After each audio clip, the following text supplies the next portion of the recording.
We frozen. No, but we got to do that all over again. Oh, okay. The microphone was not on.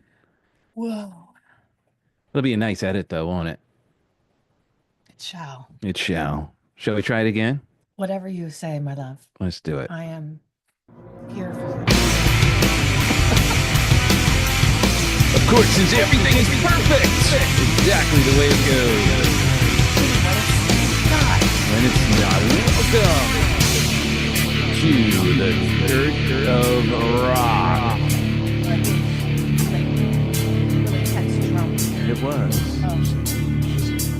Where we blend ancient mysticism and practical spirituality. All right, we'll try that again. All right. So welcome, friends. Good morning, friends. Good morning. Where this conversation, when you join us, is really about how can we apply practical spirituality to create a life that is grounded, connected, that is continuously adding value. Yes. But we get to I use. just want to learn how to make magic. Can we talk about that today? I want to create. I want to co-create with the divine. We're doing that whether we like it or not. Facts. So the idea here is to recognize that we're doing it anyway, and then how can we maximize, utilize, optimize all of our resources, that which being God and beyond. And we have so many resources available to us, and some of you may be aware of the universal laws, but they're given to us all the time. All the time. So today, let's talk about The Matrix. Oh, one of my favorite subjects. Although, No, the movie. oh, yeah. Go on. I don't think I have watched it, parts of it, and I think I've seen it in its entirety, but I understand the concept. So I'm really excited today to have you break this down so that we can all learn how to be. Are we going to learn how to be Neo today, or are we going to? Maybe we'll find out that we all are Neo. Okay, cool. All right. And we're actually in the Matrix. This is what we're going to be learning maybe. today?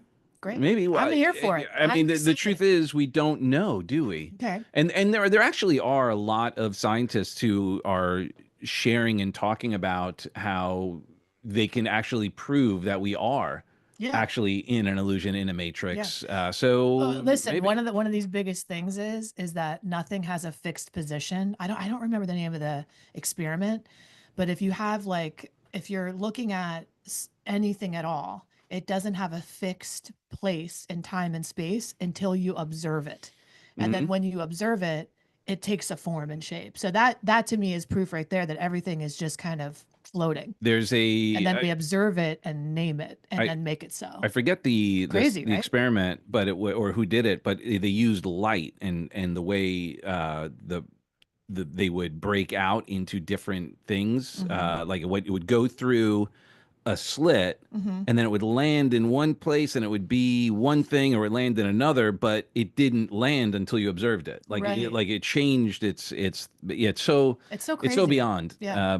Which is why we made the Church of Rock, so we can talk about all these kind of really cool, esoteric, perplexing yet fascinating. Yeah, and the Matrix, and this, so we're gonna dive into probably every time we get together, we may refer to a movie or someone else's experience, some human experience that has been documented, but in the Matrix, so it's the law of mentalism, and we're gonna reclaim the power of our mind. As a man thinketh in his heart, so he be, is in Proverbs, and there's also Proverbs. This is the Pro channel. We're professional here. Proverbs. Our Proverbs. Look, I put the emphasis on the wrong syllable, and I do that often. But it's all is in the mind, right? Yes. Everything is up here, and it's our relationship. And God is your imagination. I mean, I'm not going to derail this. It is. Yeah, I mean, God is the great imagination, the great imaginer, and intends things into existence. Or perhaps. Yeah. So much better. Okay. What, you didn't like the I didn't like the door blocking Salvatore. If you're listening to this, the door was open in our in the office here, and Is that your Salvatore deity? Are you Dali. praying to Salvador No, Dali no, in the it back? just it's I'm I just didn't want kidding. him peering around creepily. Now he's just completely creepily looking.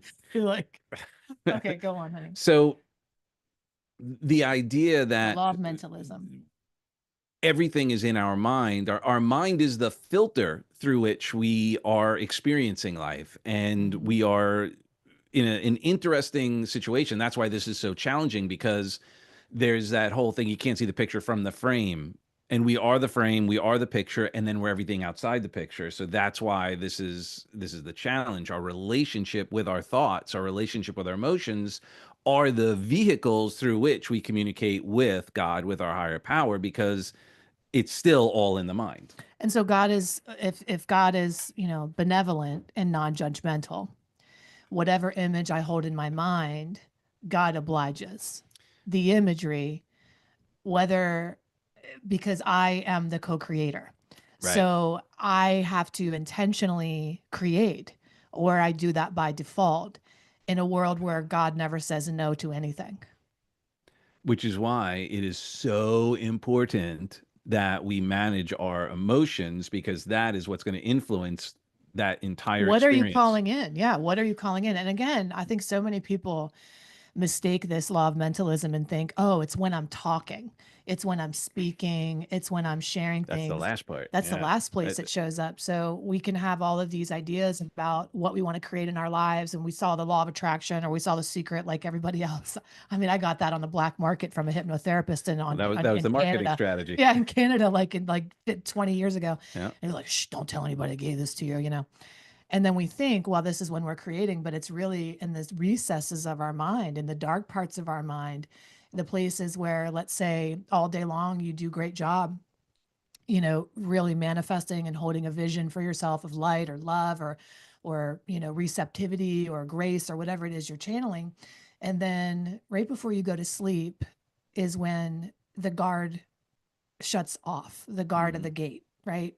The guard of the mind starts to get weary and tired, and that's when it slips.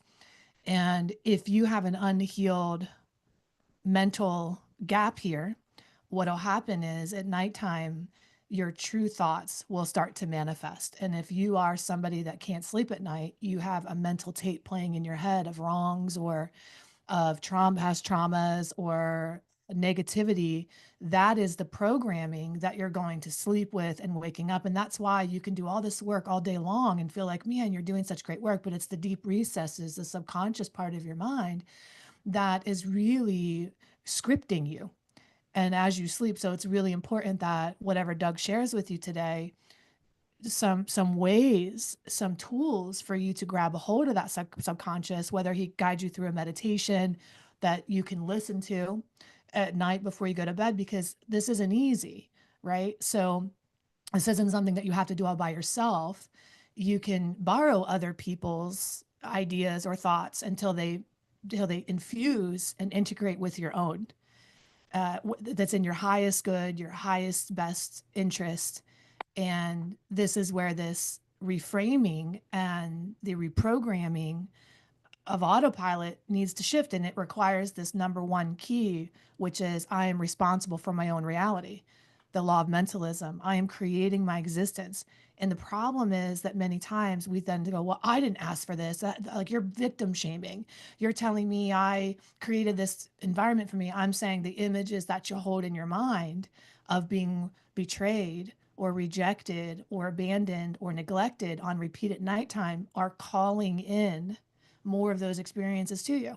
Well, and it's not just at night, by the way. How many of us Hello. know people who, even on the outside, you think they're the most positive person in the world, yet in the background, there's this inner dialogue, this inner And you see chatter, it up these front, images. Yeah, they well, feel like that's a friend. that's They're standing up and they're like, oh yeah, power of positivity. And then they go to sleep and they're like, everything sucks.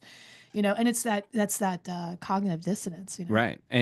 And we can sense it, but here's the thing: if we know someone, if someone's sharing it like the Debbie Downer or the person Mhm. who's always super super dark anyway, imagine how dark it is inside the behind the Oh scenes. yeah. But for the normal situation where we're just kind of going through life and we're not consciously aware of it, we're being bombarded with negative information, with examples of um, potential. Like we could look around the world right now and we could either see everything that's wrong, all the problems with it, and look, we all know there are that nothing is perfect, right? It's just it's not even a reasonable goal. And at the same time, we could also look around and find everything that we could be grateful for, that we could appreciate, that we could see beauty in, that we could see opportunity in. And like from a practical sense, okay, we'll get practical with this. Mhm. The Some of the most successful entrepreneurs, how many of them have you seen where you go, oh my gosh, they're delusional? What the like they're what are they going like? All right, let's just well, I mean, Elon Musk, like him or hate him, obviously one of the most successful people in business, and the things that he's accomplished. And when he set out he was going to do that, people probably told him he was crazy, and now they still do. And yet, in order for you and I to accomplish something that hasn't been accomplished before, we have to have the belief, the faith, the possibility, the image. Walt Disney talked about that, about having the image. There was a story of Roy Disney. I've shared the story plenty of times, so forgive me if I'm boring you on this one. But the when Epcot opened, so Walt Disney died. Remember what year he died? 69. Something like that. Yeah, 69. And when did I don't know. I no, just like I numbers think on that it, was it. right? When did Disney World open? 72, I think 70, 71, something like that. Yeah. But it was after he died. It's after he perished. And then when did Epcot open? 84. 87. Oh, well, I'm just guessing Yeah, today. yeah, I'm kind of just making up. It's like a okay. lottery I ticket. actually, yeah, they go. So, but here's what's incredible. So when they opened Disney World Epcot, and there was a reporter there, and they asked Roy Disney, like, "Wow, this must be bittersweet for you." And he was Mm, like, "What are you talking about? mm, What do you mean?" He's like, "Wow, Walt's not here to see mm. this." And he said, "No, Walt saw it first. Oh, yeah. That's That's why good. we're able to see it." Right. And that's one of the most, it's kind of disappointing because they started to take it out when we went into the Disney Museum. They had his model of Epcot that he built in like 1969, or no, it's Mm, probably earlier than that, that had his vision pretty much still the way it is for Epcot anyway. I mean, obviously they're expanding and so forth, but the idea that a vision was so powerful that 20 plus years later it was still able to be created is beyond. Well, and the thing is, like, I just want to offer that with the law of mentalism, time is a construct. We're on the time planet, obviously, right? We have the sun that tells us, the day, wake up, the moon, the stars tell us the month, all these things. This is like a giant clock that we live in. Well, yeah, Um, time is just a word for the experience Time is just of. like, it's more like we're moving through time, or time is moving through us, right? So anyway, with that knowledge that time is potentially a construct, whether you believe it or not, it's okay. What that says to us is that we have more power to be able to alchemize the past and the future with the present. And you might have heard these kinds of things like collapsing timelines, or finding a way to call forth in what you want from the future, or to go back and revisit the past. And a lot of therapists already know about the past, right? They know, like, oh, we can go in, and that's what inner child work is based on, by the way. When you go into that past and you take like a conscious adult with you into a scene of a crime where something traumatic happened to you, and then you walk in and you lovingly meet that inner child and then kind of rescue them out of the situation. It's very gestalt, very family systems and your parts integration and things like this.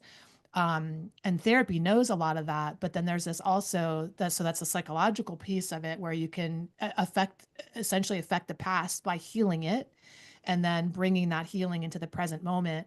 But you can also effectively pull in the future. And how we do that is by our visualization. It's by our ability to imagine. It's by our ability to sense, our ability to climb into that future experience and be in it. So for me, I'll just give you a practical, again, spirituality practical tool, is that whenever I'm having an upset for, whatever's going on in my life, where do I need to go travel? Likely whatever I'm experiencing distress in the present moment is because I'm anxious about the past, or I'm fretting, anxious about the future. And so there is no trouble in the present moment ever. The present moment has everything you need now. So trouble doesn't exist in the present moment. So I must time travel if I'm going to resolve that pain or that suffering that I'm having in the moment. So I'm going to travel back into the past and I'm going to do that timeline regression therapy and I'm going to rescue that person and minister to that person. You can do that night after night. You can meet that child wherever she was or meet yourself in the circumstance and just practice the rescue mission, right? And you become your own heroine or your own hero.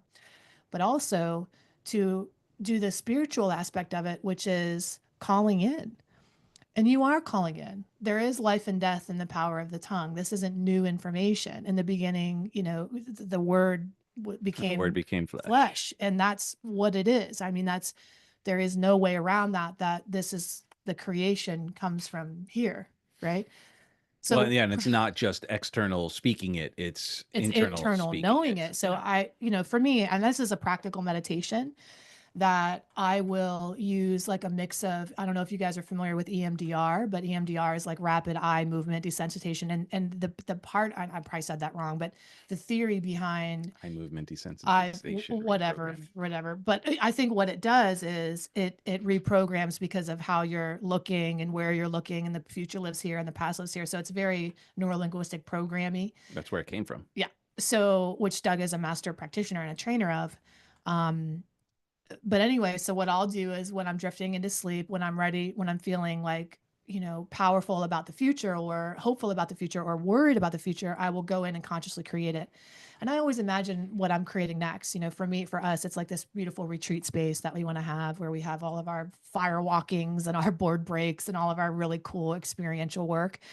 And so I just go to that place. I go to that place like a Mediterranean style villa with multiple water places, a waterfall pool with a hot tub and an outdoor shower and all these places to heal and do activities. And I sound like, hey, uh, now we can do all these activities. And Oh, stepbrothers, when they stepbrother, clear yeah. out the floor space, and they're like, yeah, we know we can do activities. But yeah. So anyway, I'll go into that space. I'll notice, what am I hearing? What does the waterfall sound like? I'll connect my senses to that space in the future and I'll notice, what is the smell? Is there lilac in the air? Or are we cutting fresh fruit today? Is there honeydew? What is the air full of? What sweetness is that? Is it honeysuckle? What is it? And then I'll maybe even touch the bougainvillea and prick my finger on it, and so that I anchor that in. And then what I'll do is I'll imagine that I'm looking to the right where the future is. For most people, if you ask them to point to the future, they'll be up or down or right or what have you. So whatever you think that future is, you practice pulling that imagery towards you.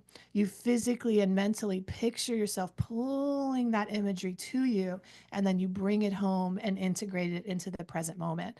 And that is just a really practical application to learn how to start consciously co-creating with God in this matrix that we're in. Well, and thank you. And the Mm-hmm. idea behind the Matrix, the movie, was pretty much exactly that, Mm-hmm. where you're being transported, essentially your consciousness, and when you're doing a meditation, when you're doing any of these experiences, and what Heidi just shared is by consciously affecting your consciousness is in the Matrix. That's what all that was all about. And then that was the whole "there is no spoon" conversation was that we Can are you bet the creating spoon it. or not the spoon? The spoon's not even there.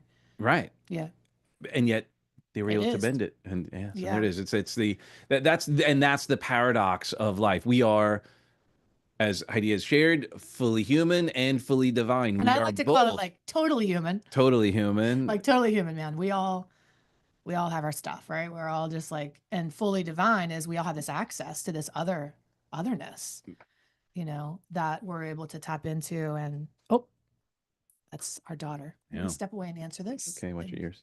you go ahead. So when we're talking about Neo and what he was experiencing and the lessons there is that the world isn't happening to us. It's being filtered through us, through that filter of our imagination, of our experience, the meanings we give everything. That's where all that lies, right? So if you remember, Neo, his enlightenment was essentially recognizing his relationship. And what Christ talked about as well was that you and I have the same power. And that's what ultimately the message from Neo was as well, because spoiler alert if you've already seen it, but it also, the divine matching was that Trinity also was able to do that. And if you recall, at the end of the final chapter, Matrix 4, she's the one who actually saved him. So the truth is that when we come to that recognition of we have everything we need within us, and then our goal for you and I is to master that inner dialogue, to call in God, to call in the Christ consciousness. The Holy Spirit is the vehicle through which we do that. And what's interesting is really the only like irreconcilable sin, the worst sin you could do in Catholicism, for whatever that's worth, is denying the Holy Spirit. So that is the access that we have, is that recognition of that. So there's also a few things I just wanted to share, some tie-ins to some of the ancient mysticism in the Gnostic Gospels, which are the lost Gospels. Thomas was in there, and the kingdom is within you, and it is outside you. When you come to know yourselves, then you will be known. That's a mouthful. Mm. It's a lot. Mhm. But That's the whole thing that I based everything on. yeah, That everything you have is within you, and within your reach. within your reach, everything you need. You know, an acorn doesn't struggle to become an oak. It's programmed perfectly. Mm-hmm.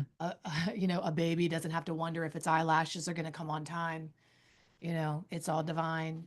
Um, yeah, I think that we we want to interfere or change or maybe even go against, you know, our nature. And a lot of us are going against our nature and not wanting, we're wanting things that, you know what, sometimes we don't have things that we want, Dougie, because deep down we don't really want them.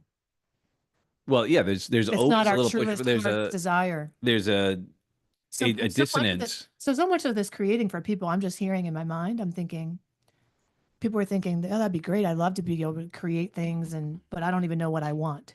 So what do you say to that when people are saying, yeah, I want to create my own reality, but I don't have no idea what I even want. What do I really want? Well, How do you figure that out? well, I have a whole exercise around that. We could. Today? No, I didn't. I didn't plan for that today, so I'd Okay. have to pull it up. But some of That'd the be cool. things we'd have to go through. Part of the exercise is going through your history and what brought you joy, what brought you excitement, what are some things that you enjoyed doing when you were younger, when you were a kid, what are some things that that time would stand still, as it were, or time would just fly by because you're just having so much fun. And that was, I mean, I did that exercise for myself when I went to one day of college and realized that that was really not for me. And I was like, I always wanted to, growing up when I was a little kid, I always wanted to do music. Music always had this huge thing for me, and I Mhm. got lost, and I I had a band, and I all those things. And I was just like, that's what I want to do. That this is my gift. This is a way to add value. And I unpacked all the reasons why I loved it. Why did I love doing that? What did I get? What were the remunerations that I was getting from it? What are the emotional joys, experiences that I got? And I just unpacked everything that I loved about music. And I was like, all right, that's what I got to do. And I went and did it. And then that helped me again when the music industry had the major shift in the late 90s, early 2000s, when technology changed everything. I went back to, why do I do all this? What's the thing? And it was Mhm. really a service. I felt, meaning people could lose themselves if they're having a bad day. They could lose themselves in the music, in the songs, in the record, or the videos, what have you. And then if they when they go to a concert, they could lose themselves and just forget about all the challenges of the world and all of that, and do that. And then if they're on the like just everything about the experience, I focused on what was the value add to society on it, which is what got me then to focus on and then go work with Tony Robbins, to go, now this is now being a speaker, being a trainer, being all this. Now it's edutainment. Now what I'm doing is I'm making the world a better place. Instead of just distracting people for some time, I'm adding value, that I'm creating an environment that they leave a little bit better off than when they showed up, that they had an aha moment, a distinction, something that helped them transform their life. That's so good, Doug. I think that just what you're describing is the towards. Yeah. You know, we find our purpose by moving towards something or away from something. And Doug's a very That's a meta program. towards person, right? So for you, you might be a towards person too. Maybe you're a great visualizer, and you can see the goodness, you know, Most the people light. are away people, though. But most people are away people. So instead of thinking, I want to reframe this away, I think because again, we don't want to be steeped in the negativity or the darkness, right? So we want to reframe that darkness of like, oh, what am I running away from? What am I running away from? And then we can get really dark. We can get really like energetically steeped in the bad and remembering all the things. And that's like the opposite of what we want. So instead of that, when we think about our what we're running away from, I want you to think about asking yourself instead of like, what am I avoiding? What would I die for? What would I die for is another way to reframe what you're moving away from. And when I ask myself this question, you know, what would I die for? What do I want to put my flagpole in? You know, if I was going to climb the top of a mountain and say, this is my flag that I'll stand on. And what does that flag represent? You know, how many things have different colors, or a flag for this or a flag for that, or a ribbon for this or a ribbon for that. What's your ribbon? What do you stand for? And for me, that's to end child abuse. Ultimately, at the end of the day, everything I do is to end child abuse. Now, again, this is going to take many forms. It's not just the children that we have in our world today, but it's also you as a child, the child abuse that you inflict upon yourself to your inner child that is already a survivor, that has already been through so much, and you continue to be negative or hurtful to that child within. I want to end child abuse, whether it's self-inflicted or otherwise.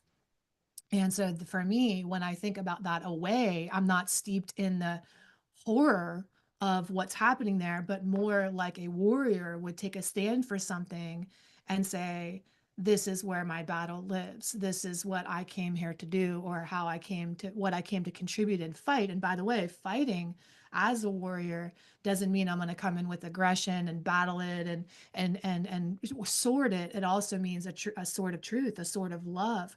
My tools are also loving tools. And a warrior has many tools in her tool belt to be able to combat things. And love is one of the most powerful tools you have. So not forgetting that. So melding in what would I take a stand for, and also what lights me up at the same time. And if you can marry those two, which for us is the marriage of that, is like ending, you know, all types of self-destruction, which is self-abuse, or self-sabotage, which is self-abuse, or the Well, yeah. destruction of others, you know, then we're living in our purpose. And that's the consciousness shift is to no longer normalize that level of abuse. Right. Oh yeah, it's just me Yeah. drowning myself in alcohol again today. Oh yeah, it's just me you know, ruining my life again. Man, when did that become cool? When did it become cool to self-destruct and to Well, watch it on the internet and to watch people self-destruct on the internet? Oh, I'm going to eat a Tide Pod today because I want you to think I'm funny. I mean, I don't really, you know, the level of, well, you never know till I you mean, try. we're this close to Gatorade and Crocs, like Idiocracy. I feel like this is devolving. I mean, I know I could get on a tangent because Are you wearing Crocs right now? I will burn before I will put a Croc on my foot. And I tried at one time, I was like, let me get the platform Crocs and see if I can like actually make these okay. And I can't. I cannot make plastic foamy. I can't. Well, I so can't that make it might okay. I that can't make might it be okay. even too abstract. These are the So shoes that I'm wearing yeah. today. My jean denim wedges. There you go. Uh, in Idiocracy, and by the way, that's your homework. Watch The Matrix and Idiocracy. Hello. Uh, Both. because they're two ends of a spectrum, and both brilliant. And but we'll say is the reason why Heidi mentions Idiocracy and Crocs is when they made that movie, it was in the future, and they're like, we got to find some clothes, some shoes that everyone could wear that would just show how stupid everyone is. And Crocs were their choice. And this is, Nobody would yeah, ever wear this. When they made the movie, they were like, nobody will ever. These are the yeah. dumbest things I've ever seen. And yet, And then the dehydration system and this Idiocracy movie is right. Gatorade for the plants. It's like, you know what I mean? It's like It's what plants Powerade. crave It's like Powerade. because it It's has what plants. electrolytes in it. Fucking I'm sorry, I So, said the F bomb. oh, that, oops. Oh, sore So, church for the second Sunday in a row. well, Damn hmm, it. that happens. So, well, we're again, totally human.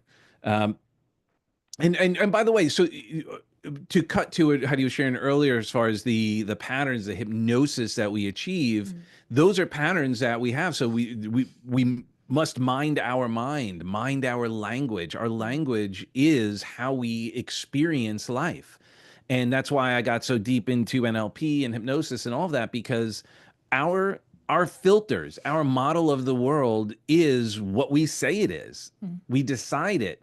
Now, we could be deciding it other than consciously, unconsciously, by taking on other people's non-resourceful patterns, by um, noticing how one Taking on other person says, people's voices than our heads as our own. yeah. Well, and by the way, we so like so our daughter is 10. We notice when sometimes she says things like, "Oh, That's pure mommy I right see where there. that came from." That's pure mommy. Yeah, Yeah. and the challenge with that Or pure us daddy is, too. yeah, Yeah. we both have influence. When we look back at I notice sometimes the patterns from my parents, Mm, and some are good and some maybe not so good. And the most important thing you and I can do is get present to the language we're using, how we're using it, mm. with what consistency we're using it, what and what labels are we giving our experience. Like, What is this box here? it's empty.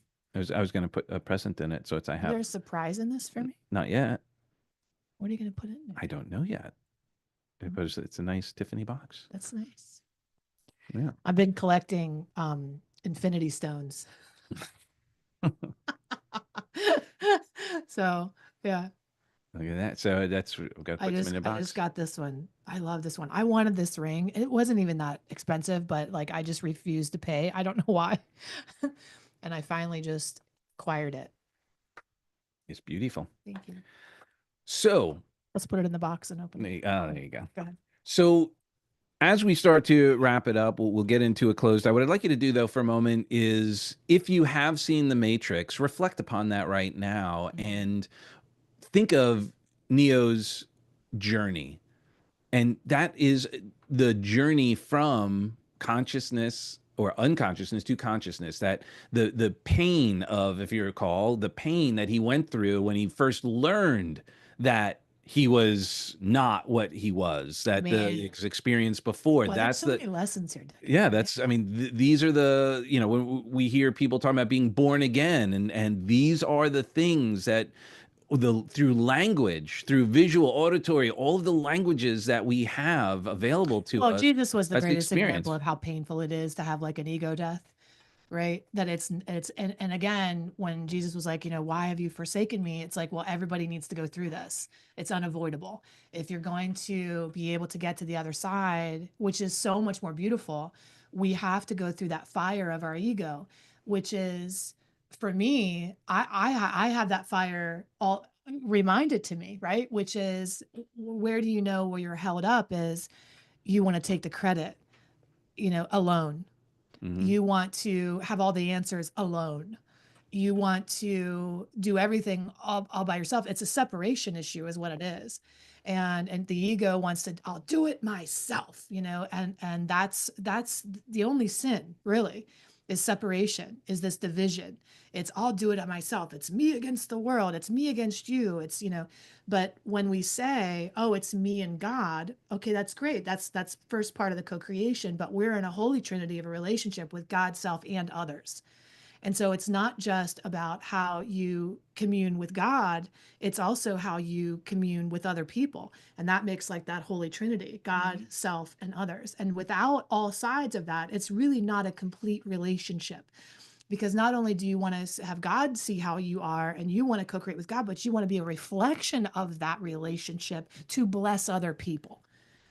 And And that's not about you at the end of the day. Really, it's a surrendering for a greater purpose outside of yourself, that God will use all of us like trees, our own rooted trees, but that tree is beneath the surface, is all interconnected. All of the roots sustain each other.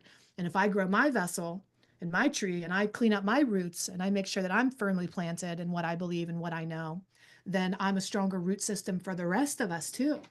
So we need to mind our vessels, and minding your vessel, the first place is the mental plane, because it's the easiest for us to recognize at first, right? We all think too much, so it's the easiest place to intervene. Well, and so two things I want to quickly share on that is one, that Trinity, when people, again, I was raised And her name was Catholic. Trinity in the Yeah, Matrix. right, I exactly. mean, which is I think you may have missed that. I talked about that a little Oh, earlier did you? out. Well, Yeah. we're on the same page. Well, I mentioned Trinity because Trinity actually ended up saving Neo at the end Right. of number 4. She was the one Which who is was the able to divine fly. feminine. Yeah. Hello.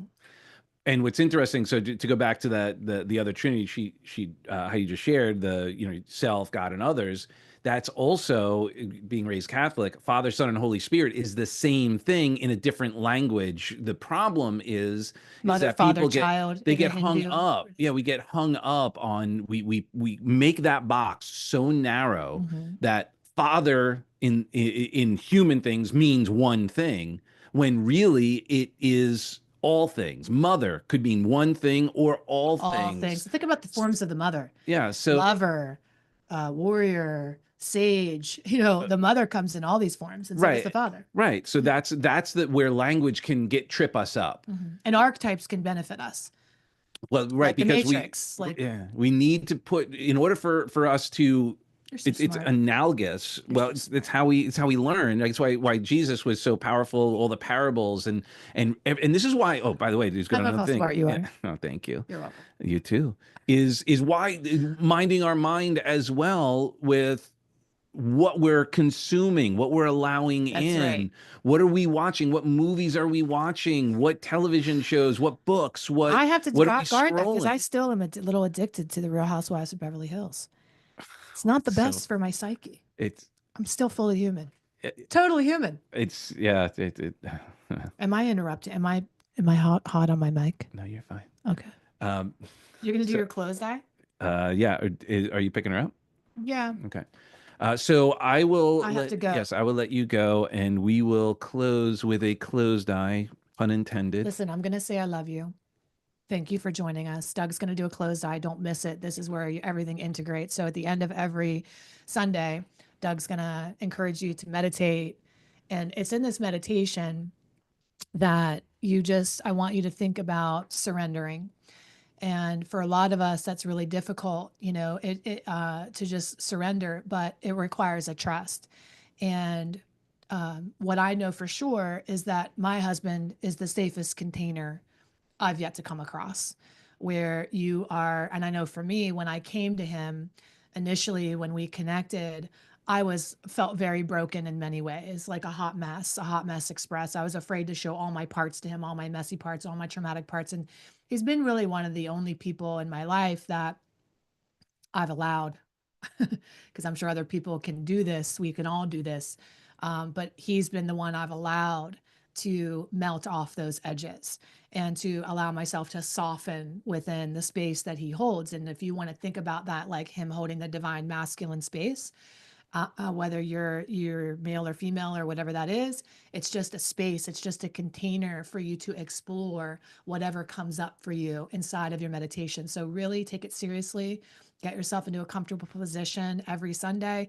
Close your eyes and just let it wash over you and see what waters come. What kind of healing is available for you in this meditation? Take it seriously, because it is.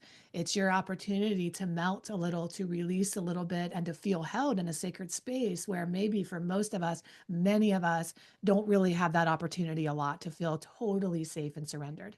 So give yourself that gift. And I'm going to go pick up our daughter and take her to dance today. This morning is her first experience with ecstatic dance. And so I'm going So it's not, it's an adult she's dance class. 10, Yeah. and I'm going to introduce her to ecstatic dance as a healing modality today. So, And then I'm going to take her to see polo. okay. I love you. Have a great meditation. Yep. And I'll see you guys later. Righty. You. Okay, so let's get ourselves present, as we'll end on a beautiful, beautiful note.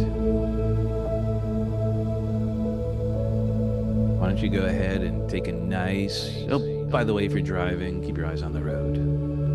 You could listen, but stay present. And for the rest of us, go ahead and Close your eyes. Take a nice, big, deep cleansing breath in. Exhale and relax. That's right. Go ahead, take a nice, big, deep cleansing breath in. And clench every muscle in your body. Clench them up. Clench your arms, clench your leg, clench your body, clench your butt, clench your gut, clench everything. That's it. Hold it, hold it, hold it. And relax. That's right.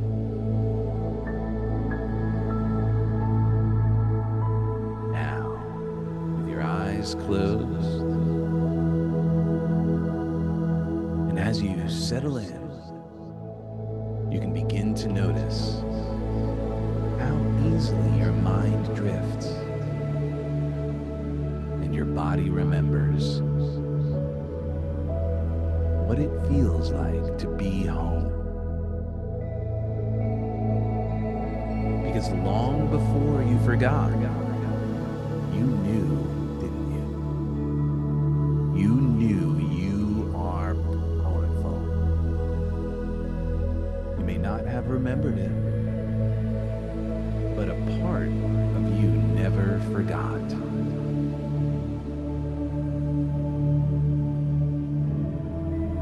And Luke 17:21 says, "The kingdom of God is within you." And isn't it funny how the illusion, the matrix, isn't made of machines or wires, but of thoughts. Old, sticky, sneaky little thoughts. And when you notice a thought, you can release it and return. Because the matrix doesn't control you. It's built from the beliefs you've accepted.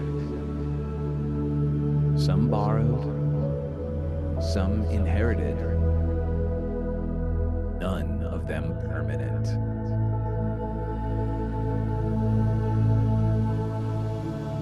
And as it said in Proverbs 23:7, "As a man thinketh in his heart, so is he." Because the truth is, you are what your deep, driving desire is. So now imagine you're standing in a white room, empty, pure. Like the construct from the movie, only this time, you are in charge. Look up to your left, and there's a screen playing a loop of all the thoughts that once limited you. All the stories. I'm not enough. I'm broken. It's too late. Old lies dressed as truth.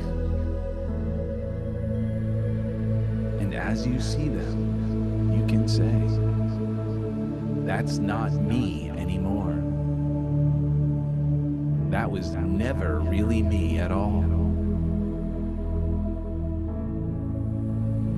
Now breathe in. Feel the shift. And with every exhale, release the illusion. The Gospel of John 8:32. "You shall know the truth, and the truth shall set you free." And even the Buddha shares this. When you realize how perfect everything is, you will tilt your head back and laugh at the sky. Now, feel something rising inside of you, something new, a thought, not born of fear, but of power,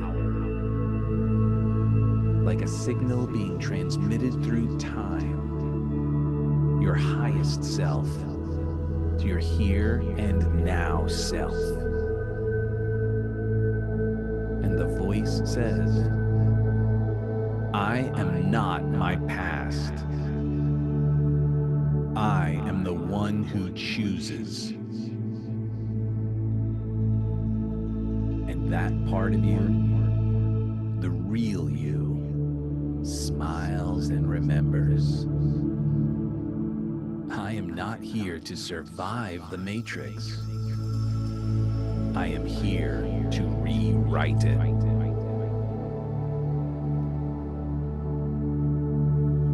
So I wonder if you could ask these questions and answer.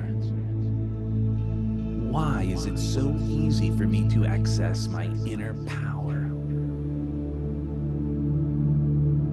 Why do I now remember who I am? Why does truth feel so familiar to my soul? You may notice your posture shifting, your breath deepening, because you're becoming someone new right here, right now.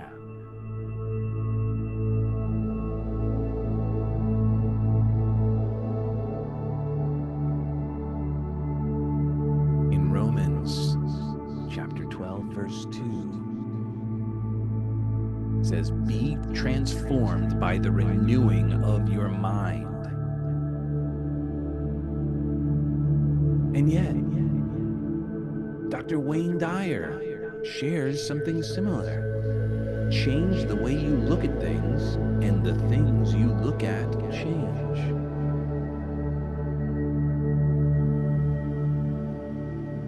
And as Lao Tzu says, to the mind that is still, the whole universe surrenders.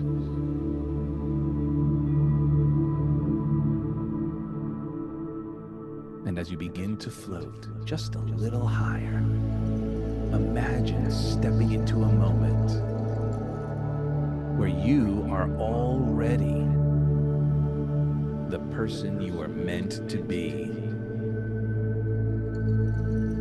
Feel it. You see it.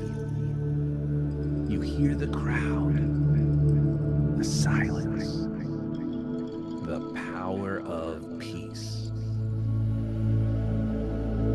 And a single phrase echoes from within.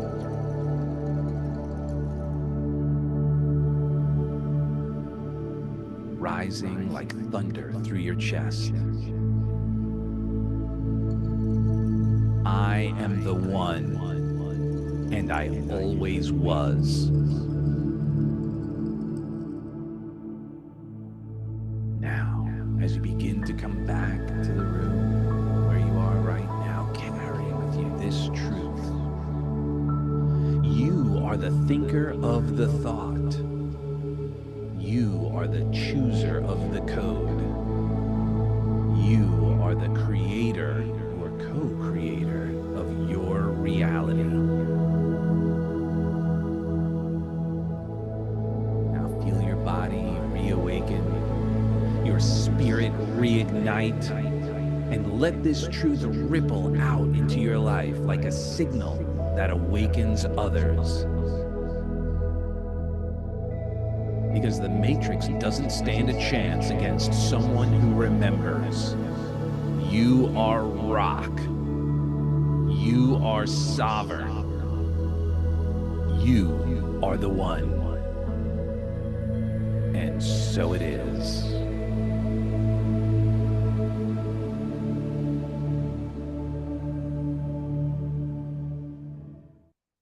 So, welcome back. And take with you for the rest of the day, week, yes, even maybe your life, that you are the writer, the designer, the producer, the director, the architect, the alchemist of your life. Everything you need is within you or within your reach now. And you, just like Neo, can wake up and recognize that you are the one. We all are. So, those with ears, listen, accept, receive the fact, receive the glory that you are always and already are a miracle just the way you are. So, with that being said, I love you for who you are and who you aren't. And there may be an opportunity here. We may have a 7-day hypno series around this. And each time you have a moment, as Heidi shared, where you're not feeling 100% grounded, you're not completely connected, that's a great time to center yourself, to give yourself that gift. And they'll be short. They'll probably be, less than 10 minutes so that you could just represence yourself to the magic, the miracle, the majestic being, divine and human, that you always already are. So, with that being said, God bless you. And